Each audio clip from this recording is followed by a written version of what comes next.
Yes, Steve. Steve wasn't only a colleague or an acquaintance, but to many he was a friend. A friend who was ridiculously happy in life. Someone who would let a room when he entered, or who was the center of attention in any occasion. They say friends are family that we choose. So being chosen by Steve was one of the greatest moments in my life. Losing him was one of the worst moments in my life because a friend gone too soon is a real tragedy and loss for many. But what would have been worse is to never have met him. So my experience with Steve was me and him worked together at Swartland. As you heard, before he wasn't police officer, he was working at Swartland. So I knew him since then. And I became a police officer in 2009. And somewhere along that time, there was a strike that Steve was participating in. I think the EFF was involved in that. And Steve wore a red t-shirt, like the color of that specific Party. So we went in Circle Street where we passed with the convoy, and Steve was attacking one of my colleagues. And I was one of the members who wore a shotgun, and I pointed that shotgun at him, and I wanted to shoot him, because he was hurting my colleague. But I never shoot him. And after that, Steve became a police officer. And that is the very same thing he tells everybody. Because we started to work together, as we call it, we are kaki partners. Yeah. So Steve told everyone, you can ask his friends or family. I'm the only man working with a mooi vrou mens. That was his words. I'm the one working with a mooi vrou mens. But this vrou mens, she wanted to shoot me. That was his. And even he told his mother at times when she would come to Mauriceburg, staying at his house, we would patrol and go there. I would go in and I must greet his mother because that is how he taught me. Um, and and he was just a loving person. Everybody I know there in Plakaskamaville was received because he would tell everyone, even the ladies that he used to call. There's a sector from here at the police station. That was Steve 108. We call it that. This is 108.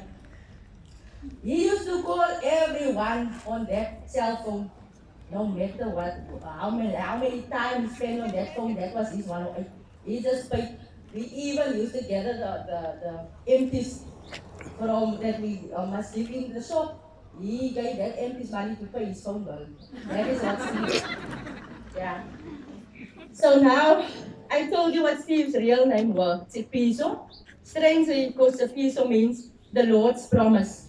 And his middle name is also promise. I don't know if his parents knew or what he will be when he grew up, but the name that they gave him fitted in like a glove. And according to Google, Tsepisos are usually funny people, and other people like to be, and everybody like to be around them. They don't like fighting with people, but instead they like meeting new people. They are usually very clever. As you heard before, Steve liked to be clever, adventurous, and very loving. They like playing soccer, sports such as soccer, and most of the pieces are short. Steve was short. Yes. Yes. If you want advice, Google suggested that you get advice from a Tsepiso. They make great boyfriends, friends, brothers, etc. They are usually shy, but once you get to know them, you'll be impressed. They always want to know something, and their curiosity can be really annoying sometimes. And last but not least, Tsepiso loves food. Daai man het geëet, julle. That is a short description of Steve's real name that Google describes. More than that, I cannot describe Steve. The only fact that Google got wrong is the shy part. because our Tsepiso was never shy. You were impressed from the moment you met him, and when he opened his mouth, or even when he entered a room. For example, he would dance with a full glass on his head when he entered the room.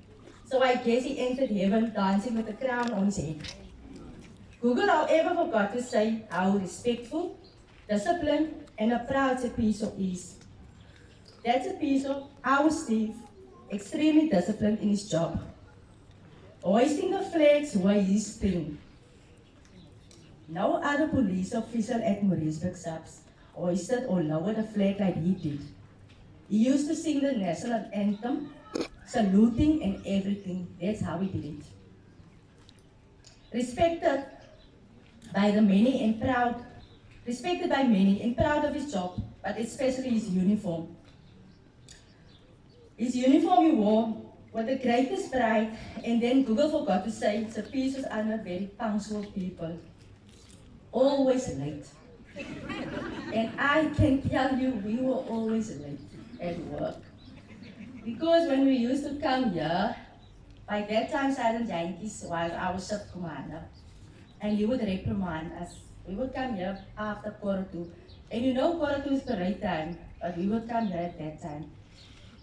And when we were spoken to, he would just ignore it, and afterwards he would tell me, that Sargent Yankees, as he said, the Yankees, would tell us we mustn't come late. He would come here by 5 o'clock, but he wouldn't even help hoist the flags. So now he wants to tell us we mustn't come late, but the flag is not hanging. That was his words, of course.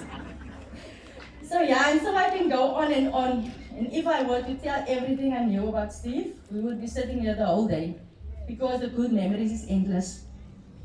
Honoring Steve's death is truly about honoring his life. Despair over what may have been, but revel and reflect in what was. There will always be no greater memory than the sound of his laughter. Death is cruel and a cold companion, so let us find the warmth through the fond memories. Rest in eternal peace, our dearest friend and beloved brother, till we meet again. So now